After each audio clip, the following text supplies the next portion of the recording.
So about the stuff called AnyGlove. It's supposed to make your non-touchscreen capable gloves into them. I really like these Icon gloves, but every once in a while I use my my watch for writing and whatnot. And yeah, I want to use these gloves, but be able to use my watch also.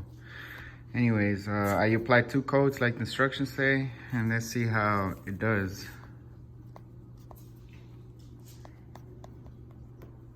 Like, not even a little bit of response. Yep. So there's a couple different brands out there on Amazon. I think it was about 10, 15 bucks. I don't remember, probably more. Yeah, it doesn't work. I tried both gloves. It sucks.